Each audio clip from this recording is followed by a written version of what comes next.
Good afternoon, welcome to business lunch. నా పేరు ప్రణీత్. ఇక ఇవాళ ఉదయం నుంచి మార్కెట్ లో ఉదయంలో భారీ లాభాల్లో ఉన్నా కూడా ప్రస్తుతం కాస్త లాభాలని తగ్గించుకొని ట్రేడ్ అవుతున్నాయని చెప్పుకోవచ్చు. Sensex around 70 points, Nifty around 20 points around trading అవుతున్నాయి. ఇక బ్రెడ్త్ కూడా చూసుకున్నట్లయితే లాభాల్లో ఉన్న స్టాక్సే ఎక్కువగా కనపడుతున్నాయి. కాస్త ఎక్స్ట్రీమ్ పాజిటివ్ అని చెప్పలేము, కానీ 770 స్టాక్స్ అడ్వాన్సెస్ లో ఉంటే 580 స్టాక్స్ డిక్లైన్స్ లో కనబడుతున్నాయి. ఇక నిఫ్టీ 50 ప్యాక్ లో చూసుకున్నట్లయితే ఇవాళ ఆర్ పవర్ అత్యధికంగా లాభపడుతుంది. 4.3% లాభాలు ట్రేడ్ అవుతుంది. ఆ తర్వాత సన్ ఫార్మా, టాటా పవర్ ఆ తర్వాత స్థానంలో ఆల్మోస్ట్ 3% లాభాలు ట్రేడ్ అవుతున్నాయి. అయితే ఎల్ఎన్జీ అండ్ జేపీ అసోసియేట్స్, సెయిల్ ఈ మూడు మాత్రం నష్టాల్లో ట్రేడ్ అవుతున్నాయి. Most LNT and JP Associates more than 2% నష్టాల్లో ట్రేడ్ అవుతూ ఉన్నాయి. ఇక సెక్టర్ వైజ్ గా మనం చూసుకున్నట్లయితే ఇవాళ ఆటో సెక్టర్ అత్యధికంగా లాభాల్లో కనబడుతుంది. మోర్ దెన్ 1% గెయిన్స్ లో ఉంది. ఇక తర్వాత బ్యాంకింగ్స్, ఐటీ ఆ తర్వాతి స్థానంలో ఉన్నాయి. అయితే కన్స్యూమర్ గూడ్స్ మాత్రం నష్టపోతున్న సెక్టర్. మోర్ దెన్ 1% నష్టపోతుంది. కన్స్యూమర్ గూడ్స్ ఒకటే ఇవాళ భారీగా నష్టపోతుంది. మిగతా అన్ని కూడా ఆల్మోస్ట్ ఫ్లాట్ లేదా లాభాల్లో ట్రేడ్ అవుతున్నాయి. ఇది ప్రస్తుతం మార్కెట్ సిచ్యువేషన్. ఇక మార్కెట్ల గురించి మరింత విశ్లేషణ అందించడానికి మనతో పాటు ఇప్పుడు శేషు గారు ఉన్నారు. So very good afternoon Seshu గారు. సో శేషు గారు, ఇవాళ నిన్న చాలా ఒడిదుడుకుల తర్వాత మార్కెట్ లో లాభాలు క్లోజ్ అయ్యాయి. సో ఇవాళ మార్కెట్ ఉదయం నుంచి గ్రీన్ లోనే కనబడుతోంది. సో ఎలా ఉండే అవకాశం ఉందంటారు? అంటే ఈ రోజు క్లోజింగ్ విషయానికి వస్తే మాత్రం మార్కెట్ కొంత ఈ లెవెల్లో ఆగే అవకాశం ఎక్కువ ఉంది. ఒకవేళ 5,5550 బిలో గానీ వచ్చిందంటే, కంటిన్యూగా ట్రేడ్ అయిందంటే మాత్రం మార్కెట్ లో కొంత వీక్ గానికి అవకాశం ఉంది. ఏదైనా కూడా ఏంటంటే ఈ 5,600 దగ్గర హ్యూజ్ రెసిస్టెన్స్ నిఫ్టీ ఫేస్ చేస్తుంది. 200 డేస్ మూవింగ్ యావరేజ్ ఒకటి ఉంది. దీంతో పాటు లాస్ట్ 3-4 ట్రేడింగ్ సెషన్ చూస్తే నిఫ్టీ దగ్గరగా 300 పాయింట్స్ దాకా పెరిగింది. దీనివల్ల ఏంటంటే కరెంట్ లెవెల్స్ లో కొంత ప్రాఫిట్ బుకింగ్ అనేది ఈ లెవెల్లో రావడానికి అవకాశం ఉంది. దీంతో పాటు గ్లోబల్ గా ఏమన్నా కొంచెం మనకి నెగిటివ్ గా ఉంటే గ్లోబల్ మార్కెట్స్ కొంత ఈ లెవెల్లో మార్కెట్ కన్సాలిడేట్ అవుతూ కొంత డౌన్ సైడ్ అవడానికి అవకాశం ఉంది. నిఫ్టీ సపోర్ట్ విషయానికి వస్తే ఇంటర్డేలో సపోర్ట్ మాత్రం అరౌండ్ 5520 ఆ లెవెల్లో రావడానికి అవకాశం ఉంది. ఒకవేళ 5520 బ్రేక్ అయితే ఫర్దర్ గా ఫాల్ అనేది ఉండే అవకాశం ఉంది. ఈరోజు దాదాపు అన్ని సెక్టర్లు కూడా కొంత పాజిటివ్ గానే ఉన్నాయి. అయితే కొన్ని మెటల్ కి సంబంధించిన స్టాక్స్ లో ఈ రోజు బాగా ప్రాఫిట్ బుకింగ్ కనపడుతుంది. దీంతో పాటు ఐటీ స్టాక్స్ లో కూడా కొంత ప్రాఫిట్ బుకింగ్ కనపడుతుంది. రిలయన్స్ పవర్ ఒకటి ఈ రోజు చాలా నిఫ్టీలో 4% దాకా పెరిగింది. ఇంకా ఆటోమొబైల్ స్టాక్స్ కూడా కొన్ని మిక్స్డ్ గా ఉన్నాయి, కొన్ని పాజిటివ్ ఉన్నాయి, కొన్ని మైనస్ లో ఉన్నాయి. ఇవి ఓవరాల్ గా ఏంటంటే స్టాక్ స్పెసిఫైడ్ యాక్షన్ ఎక్కువ మార్కెట్ లో ఉంది. కాబట్టి కరెంట్ లెవెల్స్ లో మార్కెట్ కి కొంత హ్యూజ్ రెసిస్టెన్స్ అరౌండ్ 5,600 దగ్గర రావడానికి అవకాశం ఉంది. ఓకే, ఇక్కడ కొన్ని కాల్స్ చూసుకుందాం. ఫస్ట్ కాల్ మనకు కువైట్ నుంచి కాలర్ ఉన్నారు, ప్రసాద్ రాజు గారు. Hello. Hello sir. Good afternoon అండి, చెప్పండి. Good afternoon sir. నేను యాక్చువల్గా టీవీ ప్రాఫిట్ ట్రేడ్ సబ్స్క్రైబ్ అంటే మీ రికమెండేషన్ ప్రకారం దాదాపు 11 స్టిప్స్ కొన్నాను. ఓకే. చాలా మటుకు అన్ని లాస్ట్ లో 20,000 లాస్ట్ లో ఉన్నాయి. ఒకటి వచ్చి అవాన్ అప్సోర్ వచ్చేసి 9% డౌన్ లో ఉంది. ఇంకోటి వచ్చేసి గ్రాబల్ అలోకేటర్ సీరీస్ అనేసి వాళ్ళు 15% డౌన్ లో ఉంది. జుబిలెంట్ లైఫ్ సైన్స్ వచ్చి 11% డౌన్ లో ఉంది. ఓకే. టైమెక్స్ గ్రూప్ వచ్చి 12% డౌన్ లో ఉంది. ప్లస్ కెమికల్స్ 12% డౌన్ లో ఉంది. మొత్తం 12 స్టాక్స్ చదివిస్తారా ప్రసాద్ రాజు గారు? ఓకే అండి, ప్రస్తుతం ఈ 4 స్టాక్స్ అయితే చూద్దాం. ఒకటండి అబాన్, ఒకటండి మీకు రికమెండ్ చేసినా కూడా చాలా వరకు అది లాంగ్ టర్మ్ ఇన్వెస్ట్మెంట్ కోసం రికమెండ్ చేసి ఉండొచ్చు అండి. అయితే ఇప్పుడు మార్కెట్ లాస్ట్ ఒక 1-2 మంత్స్ గా మనం చూస్తే మార్కెట్ కంప్లీట్ గా బేరిష్ జోన్ లో ఉంది. 6,300 6,200 లెవెల్స్ నుంచి 5,200 లెవెల్స్ వరకు నిఫ్టీ 15% దాకా కరెక్ట్ అయింది.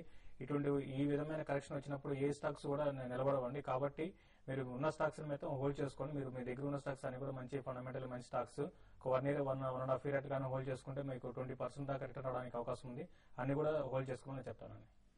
ఓకే, సో విన్నారు కదా, అవన్నీ కూడా మార్కెట్ ప్రస్తుతం ఉన్న సిచ్యువేషన్ లో కాస్త నష్టాలు బాట పట్టిన మాట వాస్తవమే, కానీ లాంగ్ టర్మ్ లో మంచి లాభాలు ఇచ్చే అవకాశాలు ఉన్న మంచి స్టాక్స్ అవి. సో మీరు డోంట్ పానిక్, హోల్డ్ చేయండి. నెక్స్ట్ శేఖర్ గారు లైన్ లో ఉన్నారు హైదరాబాద్ నుంచి. Hello. Good afternoon sir. Good afternoon అండి, చెప్పండి.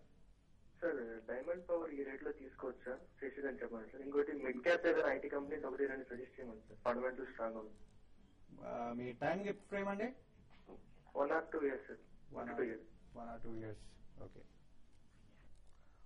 ఇప్పుడున్న పరిస్థితుల్లో మీరు మిడ్ క్యాప్ ఐటీ అయితే నిన్న లాస్ట్ బడ్జెట్ లో కానీ చూస్తే మనకి కొంత నెగిటివ్ ఉందండి ఐటీ స్టాక్స్ కి. కాబట్టి ఏంటంటే ట్యాక్స్ పెంచడం వల్ల ఏంటంటే ఐటీ స్టాక్స్ కొంత హై లెవెల్లో కొంత సెల్లింగ్ అనేది వచ్చే అవకాశం ఉంది. మీకు ఫండమెంటలీ మంచి కంపెనీ అంటే మీకు కరెంట్ హౌస్ లో మీకు ఇన్ఫోటెక్ ఒకటి, ఇండియా మన ఆంధ్రప్రదేశ్ చెందిన ఇన్ఫోటెక్ ఒకటి ఫండమెంటల్లీ మంచి కంపెనీ అండి. అయితే ఇది మూవ్మెంట్ అనేది చాలా స్లోగా ఉంటుంది. కాబట్టి మీరు లాంగ్ టర్మ్ ఇన్వెస్ట్మెంట్ కోసం అయితే మీరు ఇన్ఫోటెక్ లో ఇన్వెస్ట్ చేయొచ్చండి. తర్వాత డైమండ్ పవర్ గురించి అడిగారు. డైమండ్ పవర్ కరెంట్ కేబుల్ కి సంబంధించిన స్టాక్ అండి. ఇది రీసెంట్ గా చూస్తే లాస్ట్ 1 month లో కూడా మార్కెట్ లో క్రాష్ అయినా కూడా ఇది పెద్దగా పడలేదు. అంటే హై నుంచి కొంచెం కరెక్ట్ అయినా కూడా పెద్దగా పడలేదని చెప్పాలి. కాబట్టి కరెంట్ అవర్స్ లో మీరు స్టాక్ ని మీరు బై చేయొచ్చండి. అయితే మీరు హ్యూజ్ క్వాంటిటీ కాకుండా తక్కువ క్వాంటిటీ బై చేయమని చెప్తాను. ఓకే అండి. నెక్స్ట్ వెస్ట్ గోదావరి నుంచి ఒక కాలర్ భానుజీరావు గారు లైన్ లో ఉన్నారు. హలో, నమస్తే sir. Good afternoon sir.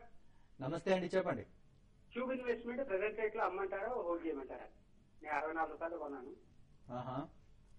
Present rate లో ఏం చేయమంటారు, హోల్డ్ చేయమంటారా? లాంగ్ టర్మ్ ఇన్వెస్టర్ నేను. ఓకే అండి. ఏం చేయాలి? ఒకటండి, ఇప్పుడు మార్కెట్లు ఇప్పుడే కొంత అప్ ట్రెండ్ కి వస్తున్నాయండి. మీరు లాంగ్ టర్మ్ ఇన్వెస్ట్మెంట్ కోసం అంటున్నారు కాబట్టి మీరు ఆల్రెడీ మీరు కొన్న రేట్ కన్నా ఈ స్టాక్ డబల్, అంటే మీకు పెట్టిన ఇన్వెస్ట్మెంట్ డబల్ అయిపోయింది. కాబట్టి మీరు స్టాక్ లో ఒకసారి ప్రాఫిట్ బుక్ చేసుకోమని చెప్తాను. ఈవెన్ మీరు లాంగ్ టర్మ్ ఇన్వెస్ట్ అయినా కూడా ఒకసారి ఈ విధంగా ప్రాఫిట్ వచ్చినప్పుడు ఒకసారి బుక్ చేసుకోవడం చాలా వరకు మంచిది. మళ్ళీ లోయర్ లెవెల్స్ లో స్టాక్ ని బై చేయండి. నిజంగా అండి, ప్రస్తుతం ఉన్న మార్కెట్ సిచ్యువేషన్ లో కూడా మీరు ఆల్మోస్ట్ 100% ప్రాఫిట్ లో ఉండడం అనేది it's not an easy thing అండి. సో ప్రాఫిట్ బుక్ చేసుకోమని సలహా ఇస్తున్నారు. నెక్స్ట్ మరో కాలర్ రాజు గారు లైన్ లో ఉన్నారు. హలో, హలో అండి. రాజు గారు చెప్పండి. సార్, ఈ కూటౌన్స్ లో స్టాక్స్ తీసుకోవచ్చా అండి? ఇప్పుడు ప్రజెంట్ తక్కువ రేట్ ఉంది కదా, ఇంతకుముందు హై నుంచి బాగా పడిపోయింది సార్, ఎందుకోసం అండి?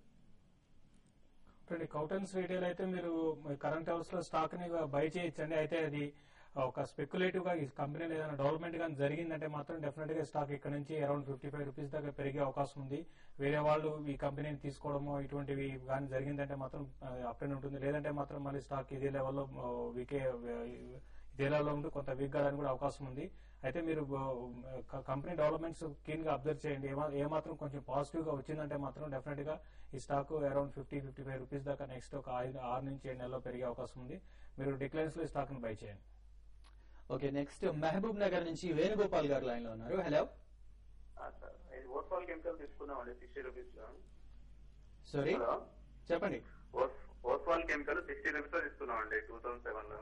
ఓకే, అది ప్రస్తుతానికి ఎగ్జిట్ కమ్మంటారా, పొజిషన్ ఉంటుందా?